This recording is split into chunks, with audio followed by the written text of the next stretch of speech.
Hello and welcome to PhDtalk. My name is Miriam. I'm the host in this podcast.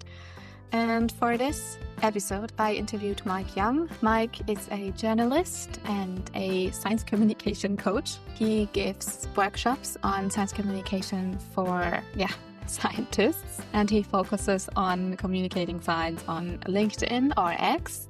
And in this episode, we focus on using LinkedIn as a scientist.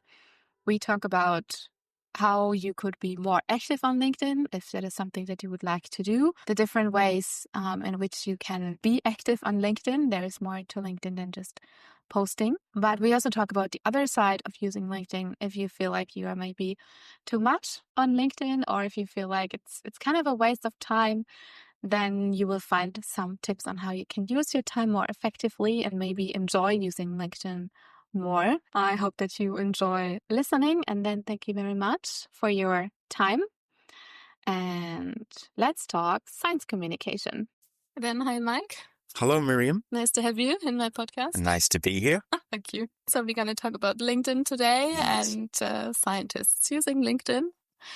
And maybe you could give us a little bit of a background story, like how did you end up working with LinkedIn and scientists? What did interest you in that? Yeah. The immediate reason I'm started working with it was because most of my working life I've been working as a journalist, and it would now be about 15 years ago, I started working on something called the University Post, which is the University of Copenhagen's news media.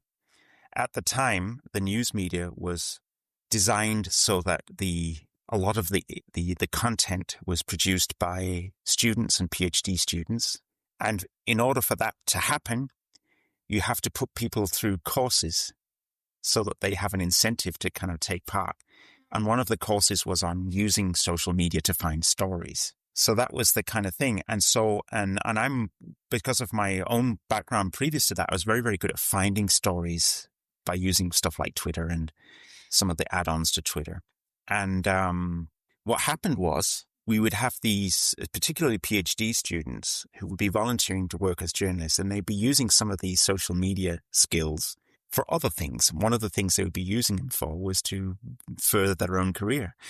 So they would be finding jobs, they would be getting new ideas for their research, and they would be slowly kind of, in that way, tied into what you would call, what they in the old days used to call scientific Twitter, which was this kind of community of people doing science on a social media platform. And so at one point, I was asked to do a workshop on this, and I kind of enjoyed doing it. And so I thought when the time came, I would start doing more and more of them. And so this is where I am now. I do lots of workshops on all different aspects of social media relevant to scientists. Okay. It's a pretty organic way. Exactly. Yeah. Okay. Interesting. And how do you think, is it different to use LinkedIn from being a scientist and from being somewhere else? I mean, I see a lot on LinkedIn that people, part of what they do is to sell, right? That they're trying to sell, or that they're trying to inform, or Yeah. Do you think it's different from being another LinkedIn user? It can be, it certainly can be. There's a kind of a thing with the scientists is that there's a certain advantage in being on a platform like LinkedIn relative to other users. And that is that scientists are already within a kind of a universal academic community of people who have this overarching desire to share knowledge and build upon each other's knowledge. And so in that sense, the community is already there, and the platform is just an add-on to help it happen, which is something that is good for scientists on social media in general. What LinkedIn does in particular for scientists, that is that it enables them to get into contact with people who are non-scientists, but who are related to their field. So, for example, if you are a virologist and you're interested in viruses, then you will, of course, be able to forge contacts with other virologists. But what you can do on LinkedIn is that you can get into contact with people who are related to virology, but not virologists. So that could be someone, for example, working in the state Serum Institute, the Danish Health Agency, or somebody who works with a patient's lobby organization, has to do with after effects of the virus or something like that. All of these different people who are working on things that are related to virology, but who are not virologists, they are the people that you can contact via LinkedIn, in particular, relative to other social media. And that's what LinkedIn is very, very good at. Okay, yeah, right. So it's basically like connecting scientists between each other, but also connecting scientists to the outside world of academia. Exactly, yeah. And that's what people don't often... People tend to underappreciate it, because when you're in academia, it can often, there's the risk that you become very introverted towards your own scientific field. And all of the kind of status competition happens within your own field. So you think that somehow you've got to get a one-up over the other scientists in the other lab. And in that sense, you know, you feel like you're in some kind of a competition, but on another sense, you're not, because what it's about is forging contacts that are outside of that competition, that are outside of academia. Okay, yeah, right.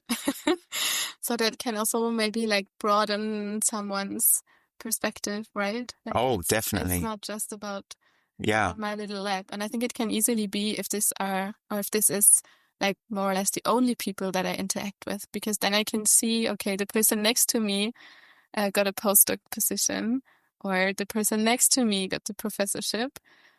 But that maybe then they forget about that there is so much more than just the lab that they're in. Exactly. Or the little bubble, which is maybe not even the entire science community. Exactly. But just a fraction of the science community. Exactly. And that goes for all social media, but it goes in particular for LinkedIn, because it allows you to have these contacts with people who are outside of your own bubble, or outside of the academic bubble. And you know, there's a word for it called the impact interface. And that word means basically, in my definition, that anybody who is interested in professionally interested in your own field, but who is a non-academic, you know, so that would be, you know, in the virologist example, somebody who's working with patients who've had a virus, things like that.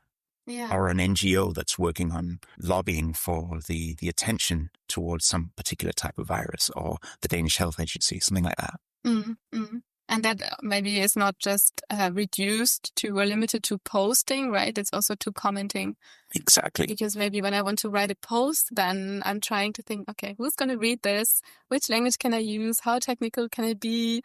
How detailed can I be? But that's maybe like more or less the last step. I don't need to create content, be active on LinkedIn, and then I can adjust my comment to the original post and then think, okay, what language fits this post? In a way. Yeah. LinkedIn, the platform, I mean, like all social media platforms, we are kind of delivering the kind of value for them by posting stuff. And they, you know, obviously want you to post all the time, because they like us to work for free. But the value is not necessarily, I mean, it can also be from posting, because it will enable networking opportunities and ideation on your part. But the value is also from commenting on other posts and from direct messaging to people that you stumble upon on the platform.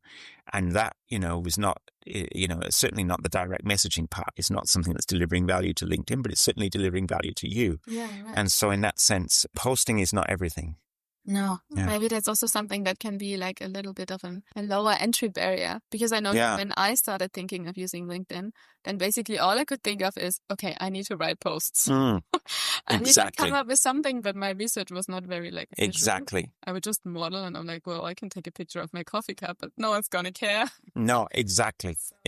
And you know, if you can be even sneakier about that and basically not post at all. I mean, the platform is just for you, is there for you to basically meet new people and start new collaborations. However you use it is just basically up to you. I mean, you could have a strategy. I mean, this is really, you know, probably extremely controversial. I might get banned from LinkedIn for saying it. But what you can do is you can basically just use the headline after your name as the post. and basically just keep on switching it around and then never post anything. So you would say, oh, I'm doing this, and then just write it after your name and then interact with people. And the only thing they see would be your headline.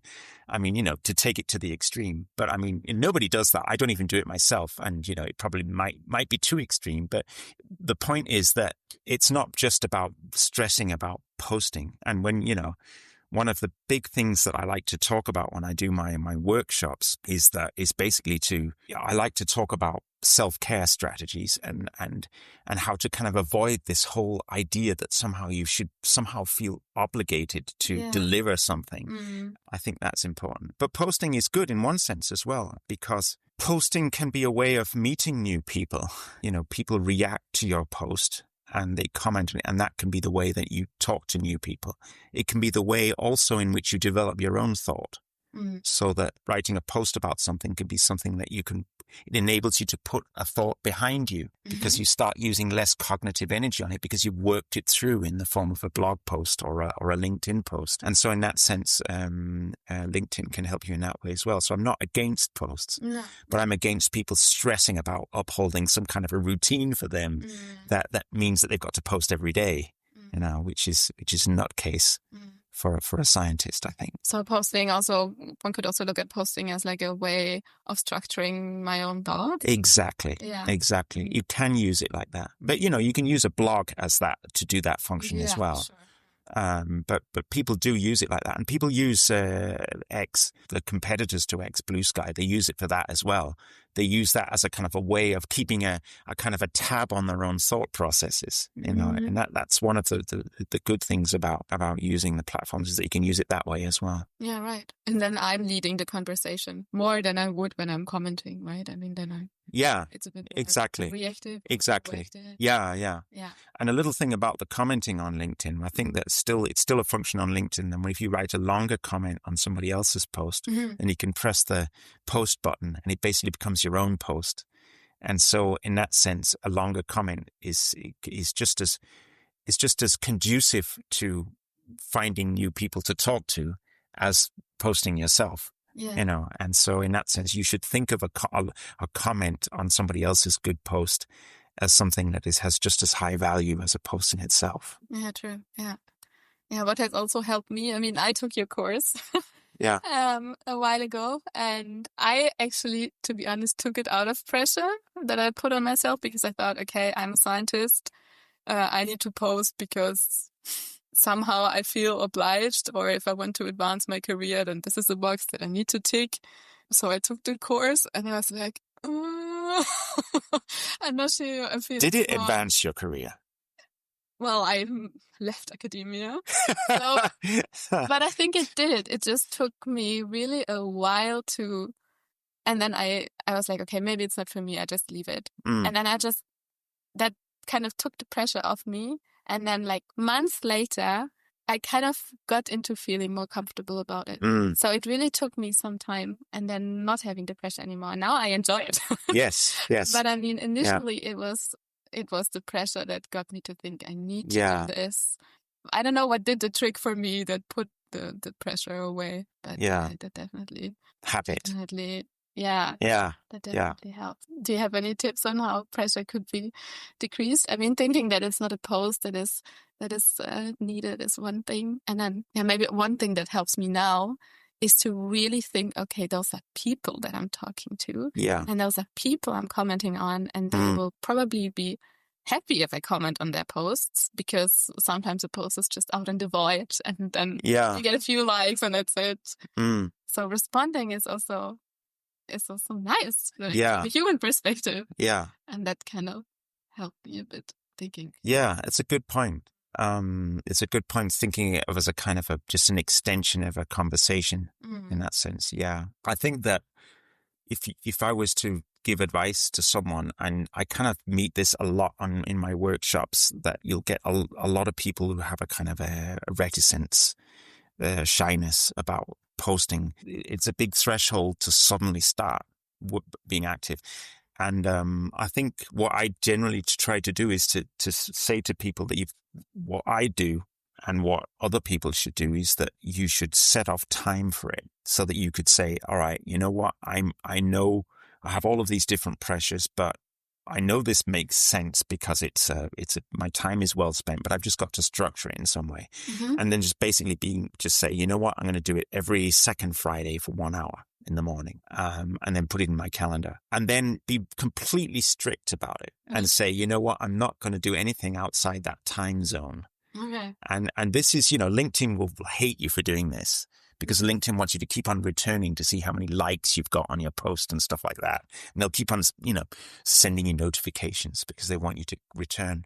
But, in terms of a scientist, it can be a really, really good idea to basically structure your social media activity so that it doesn't interrupt your other deep work. And that makes sense also for people who are not used to using LinkedIn and want to start using LinkedIn without it somehow taking over their life. And when you do this, when you structure basically your work on LinkedIn, what you can basically do then is you basically set up a little calendar, okay? And you'll say, you know what, I'm going to post about this there, like that, or I'm going to do this, that, or I'm going to comment on this. And you basically make a little routine for yourself so that it all fits into that time slot. And that is a very, very effective way of using it. I myself, I'm more active because I do lots of stuff. But I try to keep all of my work early in the morning, my social media work early in the morning.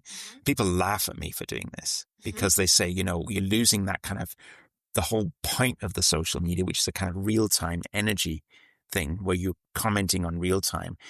And in one sense, yes, you are losing that by structuring your time to only work at a certain time of the day on social media, but you're winning a lot of other things. And one of the things that you win is that you win a kind of a sustainability about it. You win your sanity in one sense. And it works for me.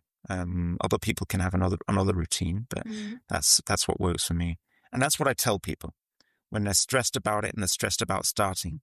The first thing you got to do is to kind of like set up a routine and realize that it's basically just time well spent. Yeah, and also I think what can help, I mean, there's also the other end of the spectrum, right? Where maybe someone is too much on LinkedIn and it's like the app is on the phone and then one gets on LinkedIn, but it's not really intentional. It's more like procrastination or distraction. Yeah. And then it's like one scrolls a little bit and maybe likes a little bit, but there is no real information that I get from it. No. And there is no real like deeper interaction. No. And I think that's also maybe yeah. And that phenomenon is something which, is not entirely LinkedIn's fault, because remember, on the one hand, LinkedIn as a social media platform wants you to come return all the time.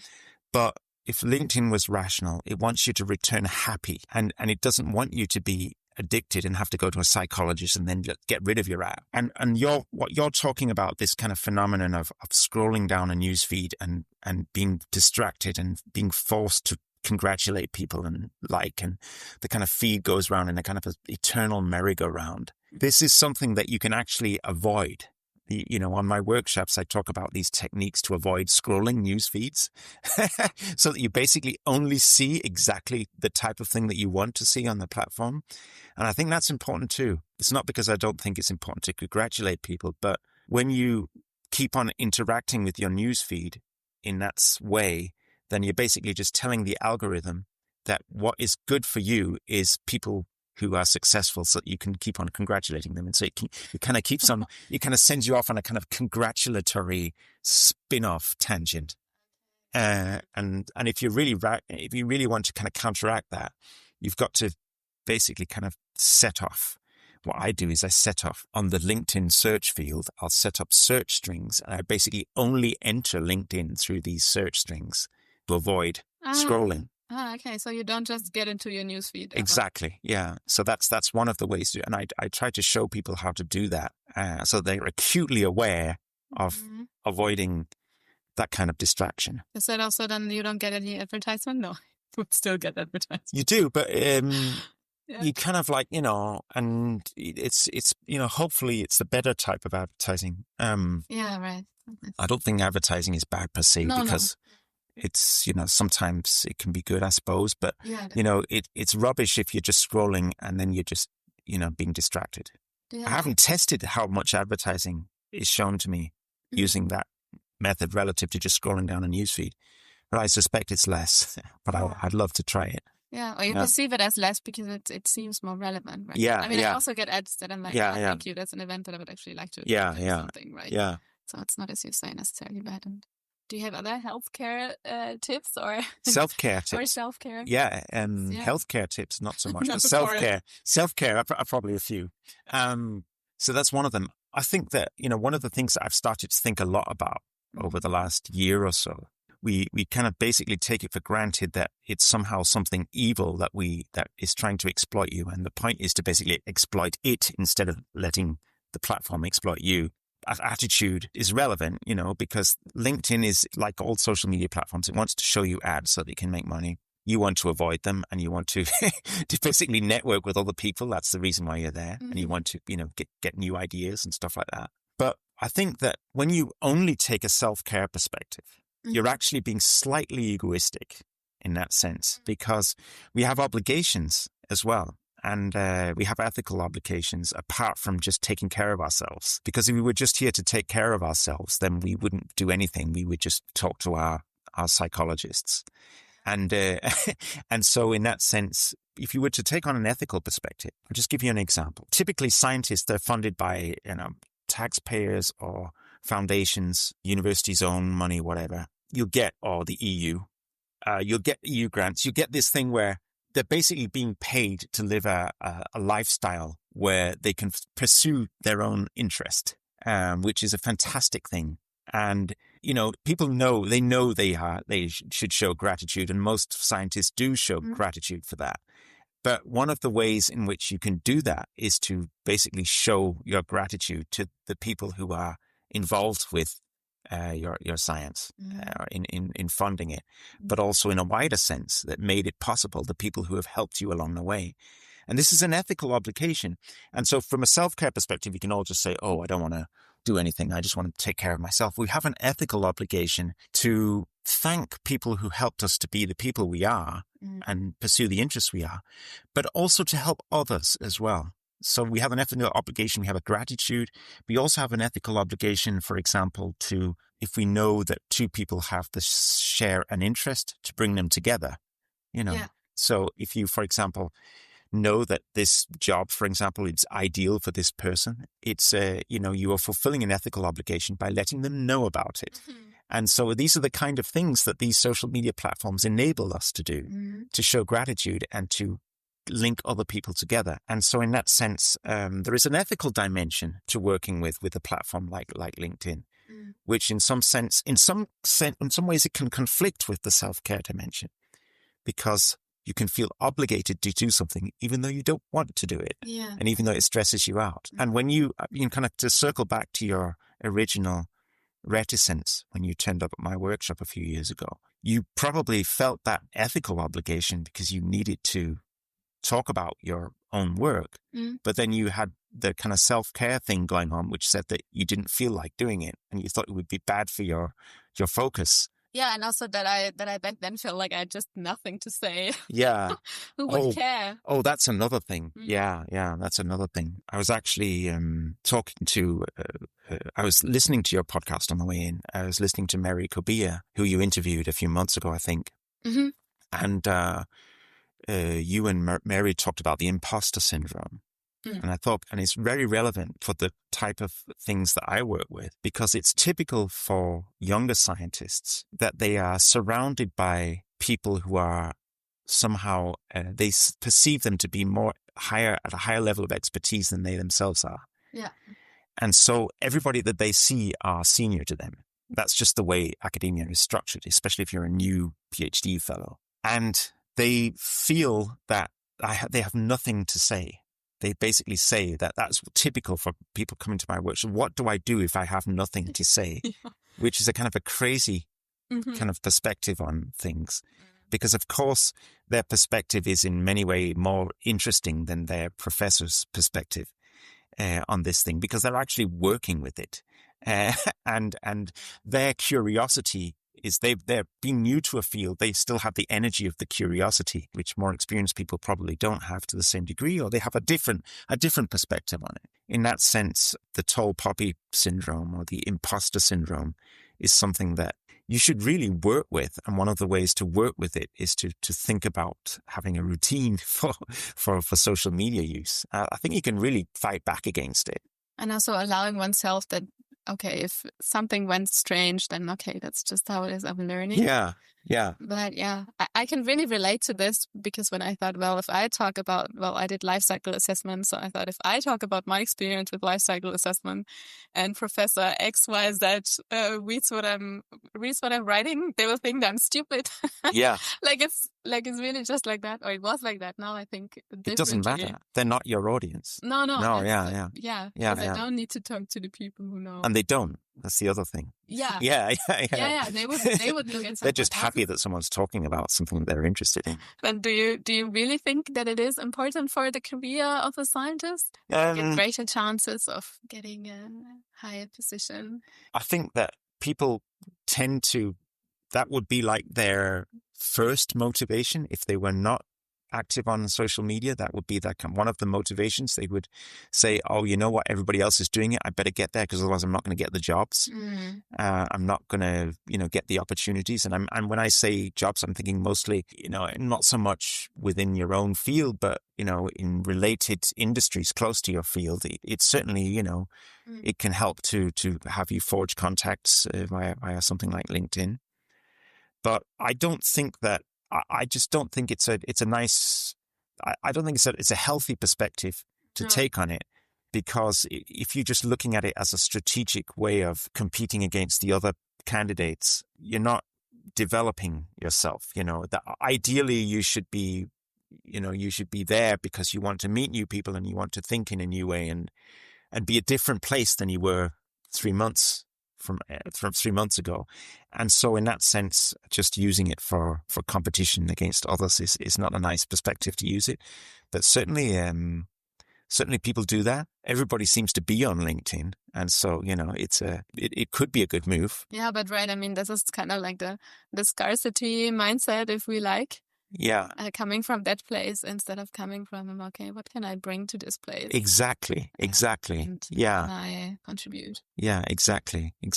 I'm kind of circling back to that point that we talked about earlier. Yeah. Which I find is really fascinating about the ethical point of it. Mm-hmm. It's kind of back to the whole complex of being obligated to post thing. What you'll get typically is you'll have this kind of idea that you've somehow got to post about your accomplishments, so that you have a paper coming out. Oh, better post it on LinkedIn.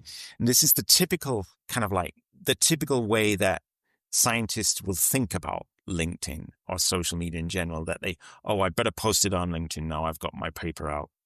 So you'll have all of these people posting about their a successful publication of their papers, and it's very good.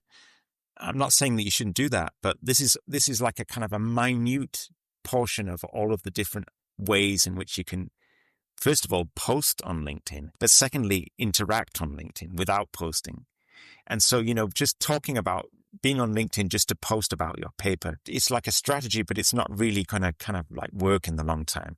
You're just basically ticking off the boxes. I'll give you an example of doing something else. You could say, for example, and this is really interesting, especially for younger scientists, but actually for everyone. And that is that you should basically like posting about a mistake that you made and what you learned from it, even in the most practical way.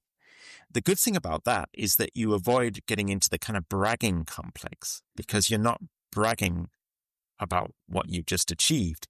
You are talking about what you failed at. It's also ethically good because you're not getting people to feel bad about your success. So it's a very, very good way of doing it. Another way of thinking is for example, I'll give you another way of posting or a routine. A guy called Jonas, who was on my workshop, took this. I hope Jonas is listening here, who had this great idea where he would basically introduce his colleagues who were working in the same laboratory. Mm-hmm. He would basically ask them a couple of questions, who are you? What are you doing? And he'd take a nice picture of them smiling. And then, they'd all have the kind of white lab coats on, but that doesn't matter. They would be like, it's just a nice thing. They'd be smiling and they'd say, hey, this is something, he's working on this and this and this. He does this. When he's not at the lab, he's doing this. Mm-hmm. Okay. And then every week or so, he would post a new person. Okay. So it would take him 20 minutes to do this post, right? And the good thing about this routine is that after doing it for 7 or 8 times, you kind of get this phenomenon where people who have not been posted about yet, they're thinking, oh, when's Jonas going to come for, because it's kind of irritating. He hasn't been here yet. When's he? So it's like the kind of gift that keeps on giving. And then when he's finished with his own lab, what does he do then? Miriam, what does he do? Does he get back to the same people again? You could do that. He goes to another lab. He goes to another lab. Exactly. Yeah. You could also go back, but it's nice. The cool thing is that he goes to the people next door. And then basically he's just, he keeps on doing it until he just couldn't be bothered to do it anymore. Okay. Because he's just talked to too many people, which is probably never. He probably just keeps on doing it. He's probably doing it still now, by the way. I haven't checked. But I think that's a great example of how, it's a very easy example of how you can involve other people in your work. And at the same time, not just talk about yourself. You're talking about other people. And giving them a platform. Exactly, yeah. It was also the ambition behind the podcast that I do. Yes. To give some of the PhDs a platform. Also, actually, out of the talking that I had with many, that they were like, I need to do outreach, but I don't know how. Yeah. I feel awkward posting. And I was like, maybe you feel less awkward if you're talking to me. And your platform is like that. You're doing that. You have that service, and it's wonderful what you do because you have that effect. And, you're enabling people to talk who would otherwise not talk about themselves. And I think that's fantastic. Yeah. And I hope that maybe that lets them realize that they have something to say, because that is actually what I often hear afterwards when I ask them, so how did you like it? They were like, I talked a lot. And I'm like, yeah, you have actually, you do have things to share. Yeah. And, yeah, that's the way it is. Miriam, I think that's about it, because otherwise people are just going to be bored, silly. They'll be, no, that's great. Yeah. Yeah, okay. yeah. So how can one find you? Or how could one get to learn from you?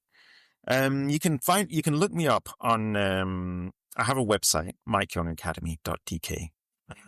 Yeah, you link to that if you would, Miriam, that'd be great. You can find me, you can just search for me, just Mike Young, and I don't know, I think Mike Young Copenhagen or something. You'll be able to find me in LinkedIn. Yeah, it's the easiest way to do it.